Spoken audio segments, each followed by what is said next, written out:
Olá, sou Josenir Detoni e falo com vocês aqui desde Oxford, na Inglaterra.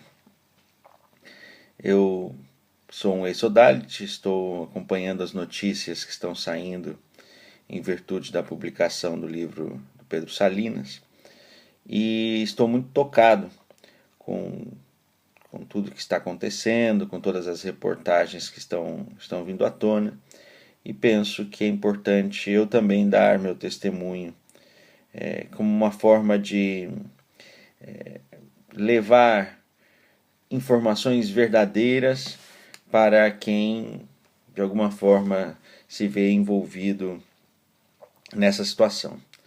Peço então licença para ler um pequeno texto que eu escrevi e quero ler para ser bastante claro e bastante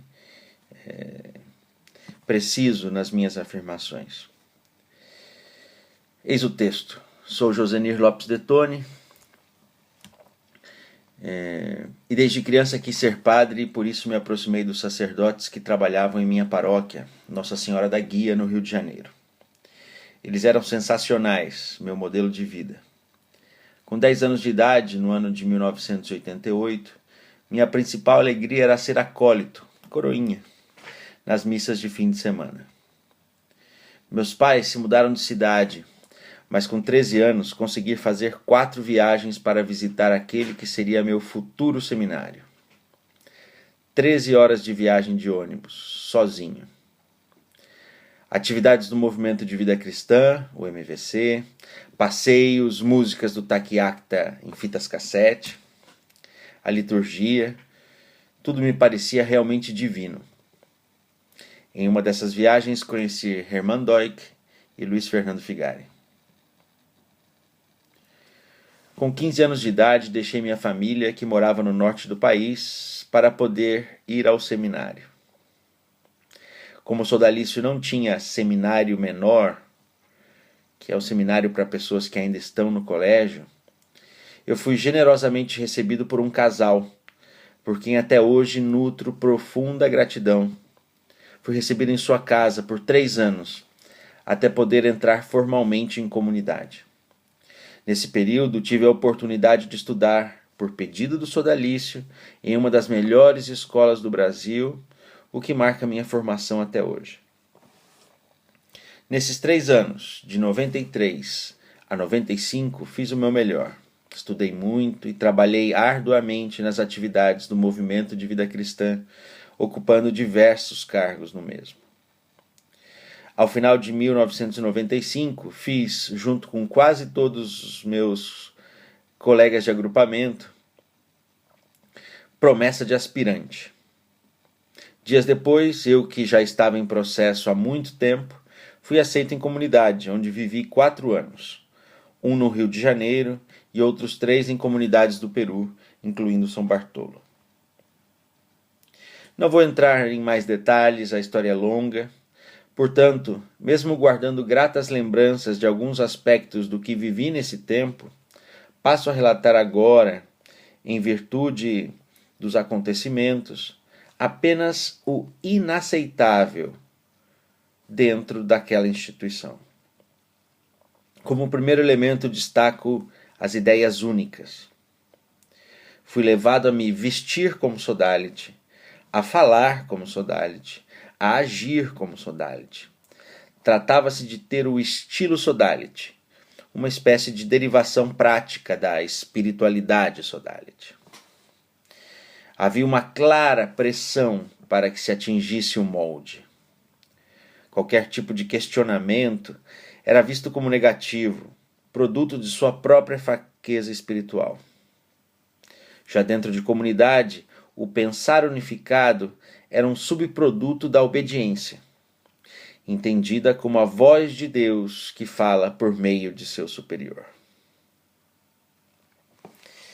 Um segundo elemento é o elitismo. Nós éramos levados a pensar que fazíamos parte da elite da igreja.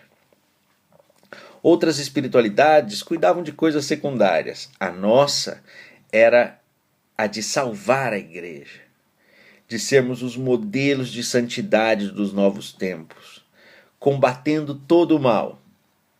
E o mal era aqui entendido como aquilo que é externo a nós, mesmo que esse externo a nós fosse interno à igreja. Essa é uma característica que acaba seduzindo muita gente. Mistura busca de excelência com vaidade. Depois descobri que internamente éramos inclusive classificados em uma espécie de ranking, nos níveis A, B, C e algumas variações. Outro elemento inaceitável era o abandono dos que saíam de comunidade. Vistos como mortos, como aqueles que caíam em batalha. E você não recolhe o corpo de um morto no meio da batalha. Primeiro você ganha a batalha, depois vai ver os mortos, era o que diziam. Em resumo, já que estamos em uma guerra, não se deve dar atenção a quem partiu. Coisa que senti claramente dos meus irmãos de comunidade, no Rio de Janeiro, quando fui visitar a paróquia depois de ter deixado a vida comunitária. Aliás, ao sair, você é convidado a assinar uma carta dizendo que o sodalício não te deve nada em termos financeiros. Ah, e a opção por ser aderente, coisa que eu também fui, não melhora muito a coisa. Os aderentes não são levados a sério. Sobre maltratos físicos, cheguei a dormir 40 dias no chão, em virtude da quaresma. Passei por jejuns longos e rigorosos, incontáveis exercícios de todos os tipos, inclusive natação em mar congelante, o mesmo mar lá em São Bartolo que matou posteriormente um brasileiro.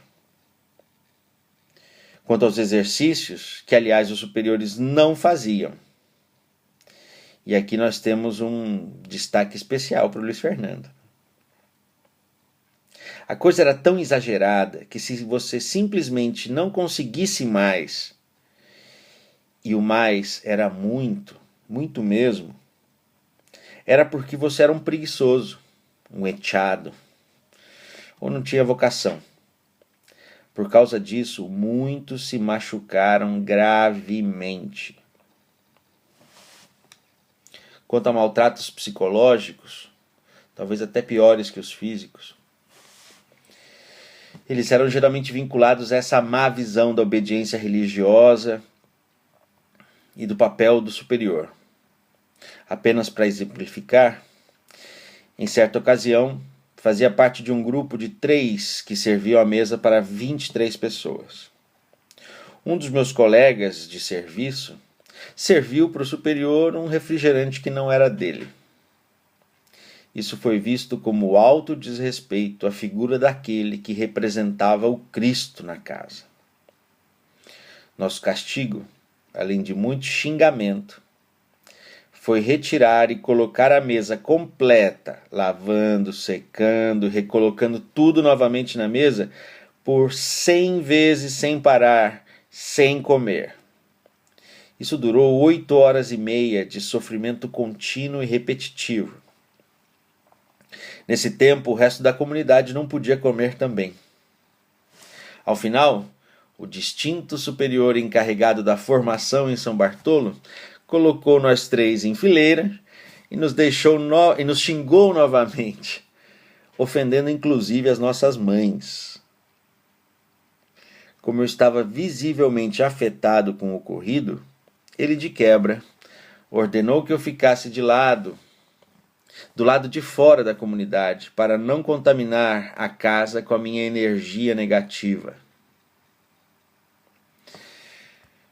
Hoje, ele escreve livros sobre aconselhamento espiritual e a amizade segundo o Pequeno Príncipe.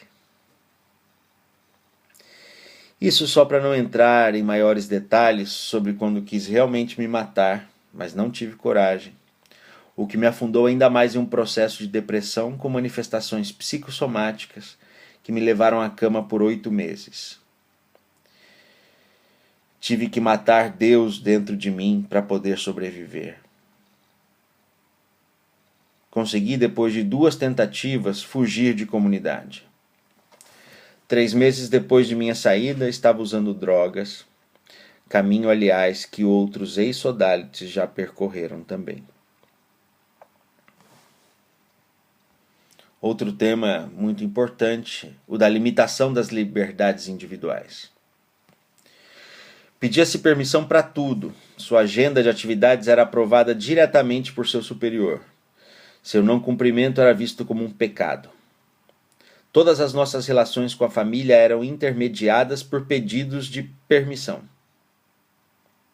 A única vez que recebi autorização para visitar minha família, que vivia em outra cidade, foi acompanhado por um sodalite designado para a função. Mais sério, no entanto, foi quando tentei fugir de São Bartolo.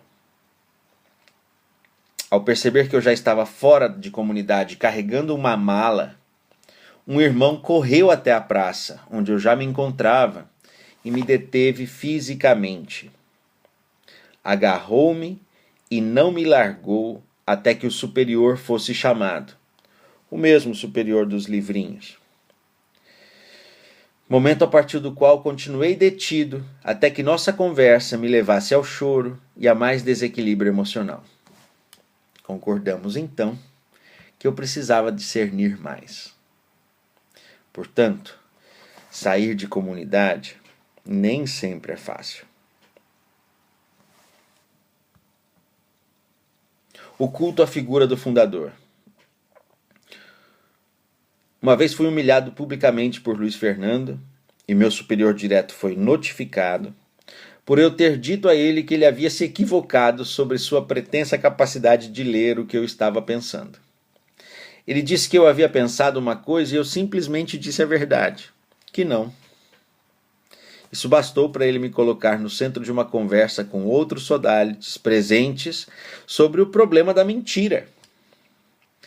Eles obviamente aderiram ao que o Luiz Fernando estava dizendo.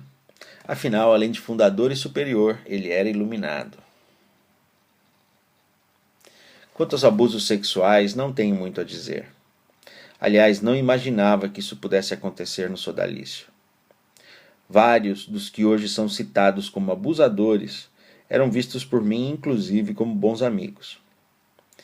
A única coisa estranha que pude julgar melhor depois de revelados fatos escabrosos foi uma vez que, depois de uma conversa nada usual sobre maconha, que eu nunca tinha usado, e masturbação, Germain, que durante um tempo foi meu conselheiro espiritual, trocou completamente de roupa na minha frente.